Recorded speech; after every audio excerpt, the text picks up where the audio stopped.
numéro 13, N'Golo. Son nom fait vibrer les foules et déchaîne les passions. Des chansons lui sont même dédiées. Qu'il le veuille ou non, N'Golo Kanté est une star. Et s'il avale aujourd'hui les kilomètres sur les grandes pelouses de Première Ligue et d'Europe, tout ne fut pas si simple pour celui qui est devenu, de par son talent et sa personnalité, le chouchou de l'équipe de France. De son enfance au maillot des Blues de Chelsea, retour sur le fabuleux destin d'un homme qui a traversé les étapes à vitesse grand V. J'ai nommé Monsieur N'Golo Kanté. Mais avant tout, n'oublie pas de t'abonner à Megafoot, le meilleur foot vidéo. Né le 29 mars 1991 à Paris, de parents maliens, N'Golo Kanté grandit en région parisienne, à Rueil-Malmaison. Il signe à l'âge de 11 ans sa première licence de foot avec le club le plus proche de son quartier, la Jeunesse sportive de Suresnes. C'est là-bas que le gamin des Hauts-de-Seine entame son histoire d'amour avec le ballon rond. Très vite, le jeune N'Golo se révèle au-dessus du lot. Doté d'énormes capacités d'endurance et à l'écoute de ses éducateurs, le garçon impressionne, écrase la concurrence et se voit systématiquement surclassé d'une catégorie d'âge. On prédit alors au phénomène un destin de footballeur professionnel. Il tape à la porte de nombreux centres de formation, comme ceux de Lorient, Rennes, Sochaux ou de l'INF Clairefontaine. Pourtant, tous ne se bousculent pas pour l'enrôler dans leur rang. La raison ? Son mètre 69, jugé rédhibitoire pour les écoles mesurant encore le talent au nombre de centimètres. Il faudra attendre le début des années 2010 pour que la star locale de Suresnes quitte la promotion d'honneur. Ses performances et son énorme potentiel ont attiré l'attention du club de Boulogne-sur-Mer qui lui propose alors un contrat amateur. N'Golo y fait ses classes pendant 2 saisons avec la réserve avant de saisir définitivement sa chance à la descente du club en national lors de l'exercice 2012-2013. C'est la révélation. Il est élu meilleur joueur du championnat et s'engage pour 3 saisons avec Caen, alors en seconde division.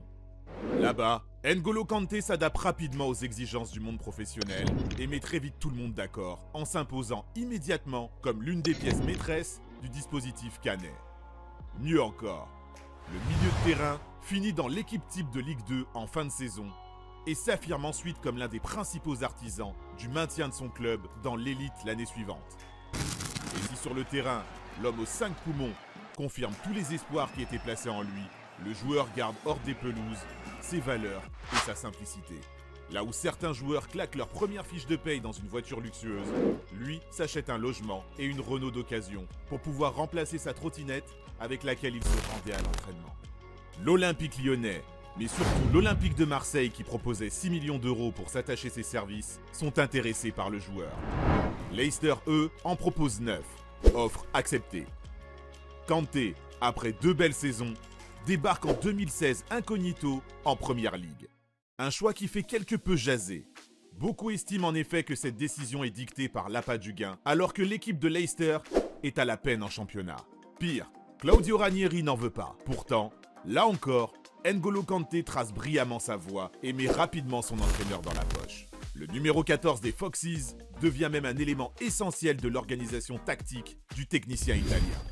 Il faut dire que ce dernier s'adapte parfaitement au jeu rugueux et effréné du football anglais. C'est simple, Kanté est partout sur le terrain. Leader au classement du nombre de tacles et d'interceptions réussis en championnat, il devient rapidement le meilleur milieu récupérateur de la Première Ligue. Un abattage impressionnant qui participe grandement à l'improbable sacre de Leicester en fin de saison et qui lui ouvre logiquement les portes de l'équipe de France. Une saison et puis s'en va. La suite, on la connaît. N'Golo Kanté découvre les exigences d'un grand club européen en s'engageant en faveur de Chelsea contre 35 millions d'euros.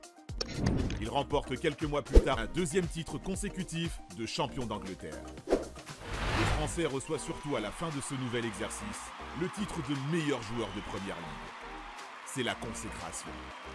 Le 8e du Ballon d'Or 2017 est désormais considéré comme l'un des meilleurs milieux de terrain du monde. Et outre ses nombreuses distinctions individuelles, N'Golo Kanté continuera sa folle ascension vers les sommets en soulevant en 2018 la Coupe du Monde. Il continuera de remplir son armoire à trophées en remportant un an après la Ligue Europa. Comment il s'appelle? Kanté, N'Golo Kanté. Peu connu du grand public à ses débuts, le natif de Paris est aujourd'hui l'une des personnalités les plus appréciées et respectées du monde du football. N'Golo Kanté, c'est un profil atypique, loin des standards du football moderne.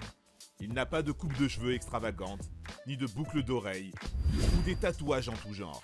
C'est avant tout un personnage discret, connu pour son incroyable humilité et son sourire si communicatif.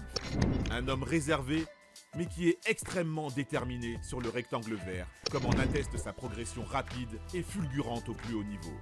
Aujourd'hui, N'Golo Kanté est l'archétype du milieu de terrain complet. Rapide, technique, omniprésent dans les duels et au pressing à la perte du ballon avec ses incessantes interceptions. Le poumon métronome, c'est aussi se projeter vers l'avant en étant la première rampe de lancement des phases offensives de son équipe. Quoi qu'on en dise, que ce soit dans un rôle de pur numéro 6 ou celui de relayeur, N'Golo Kanté est un box-to-box qui sait se montrer indispensable. Et après tout, c'est sûrement ça la force des grands joueurs. Yes, we Kanté. Merci d'avoir regardé notre vidéo. Si t'as kiffé, n'hésite pas à parler de notre chaîne autour de toi, de l'aimer et de la partager. A très vite pour une nouvelle vidéo. Ciao ciao.